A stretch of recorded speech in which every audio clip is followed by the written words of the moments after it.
Welcome back. We are hanging out with Cheryl Hiebert. She is a certified wellness and personal growth coach and also a published author. Whispers of the Soul, 365 days of inspiration for your wellness, passion, and purpose. Welcome. So daunting to maybe think about this is a good time to maybe look at one's life, try to create better habits, live better. It seems daunting though. It's always daunting, and the first thing we do at the beginning of the year is we put a lot of pressure on ourselves. Okay, what am I going to do differently this year? And we make this long laundry list, and it's usually the same year after year. I'm going to exercise, I'm going to eat better, I'm going to sleep, I'm going to spend more time with my kids, I'm going to, and on it goes. We kind of don't set ourselves up for success when we do too many things, when we try to do too many things at the same time. Right. And a good place to start is breathing is so important. Right. And most people do shallow breathing. Explain that. Well, everyone's stressed. I think every client and student that shows up in my practice tells me they're stressed. They're out of balance. They're anxious. Even the teens and the young kids that I'm working with are all anxious. There's a lot of depression. A lot of people are on medication for that these days. And so when the body is in a state of depression or anxiety or panic or not feeling safe, we breathe very shallowly. So then the whole body isn't being nourished. All the major systems of the body are not functioning the way they could be. You probably heard the word prana in yoga. Prana? So prana is our life force energy. That's our breath. And our breath is like the foundation of who we are. Okay.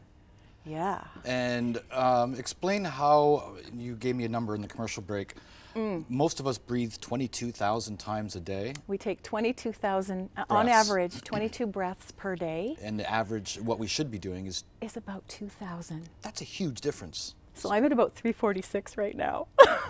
Just kidding. Oh, I was going to say. I haven't been counting, I'm kidding. Like your dad almost. You got it. Yeah, that's not good. But so in a 24-hour period. Yeah. No, I said from now to since I got up. Oh, okay. It was a joke. Okay. Well, what else can we do to maybe adjust in a simple way? Well, it would be slowing down and starting to notice when we're not breathing.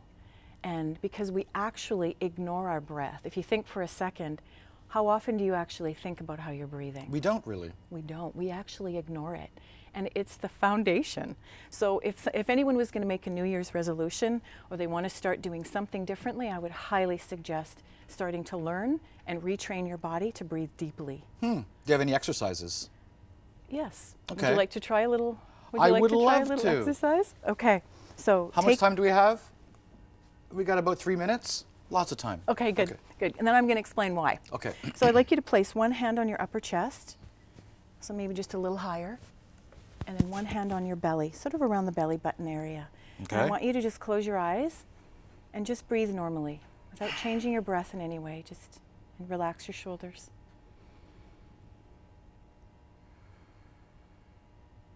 Okay. So which hand was moving more as you were breathing in? I think this one. The one on the top. And Yeah. that's pretty typical. So the lungs are huge. Yeah. They're from rib cage to your collarbone.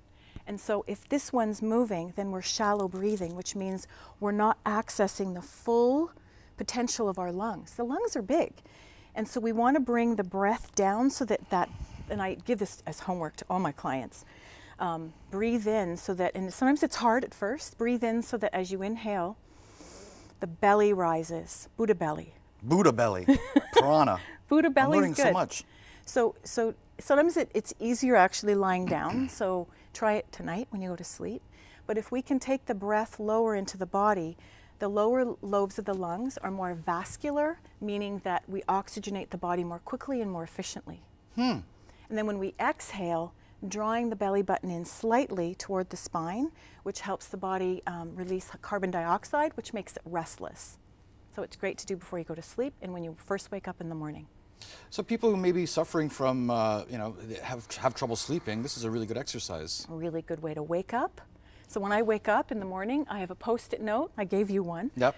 Right above my head. So when I wake up, the first thing I see on the ceiling Breathe deeply. is breathe deeply. And so that's how I begin my day, even if it's 10 seconds, even if it's 3 breaths.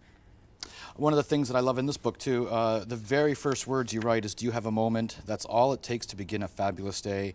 Take 1 minute each day to read a few short lines and begin with wisdom in your heart. It's all intertwined. It really is. The body, the mind, the soul, the heart. It really is. Okay. You're going to explain a vision board coming up after the break. I am. So I'm looking forward to that. But in the meantime, you said lie down and do that. Yes. Maybe tonight. I'm going to start right now. Okay, we'll give you a little bit of a commercial break. We'll see love you it. shortly thereafter.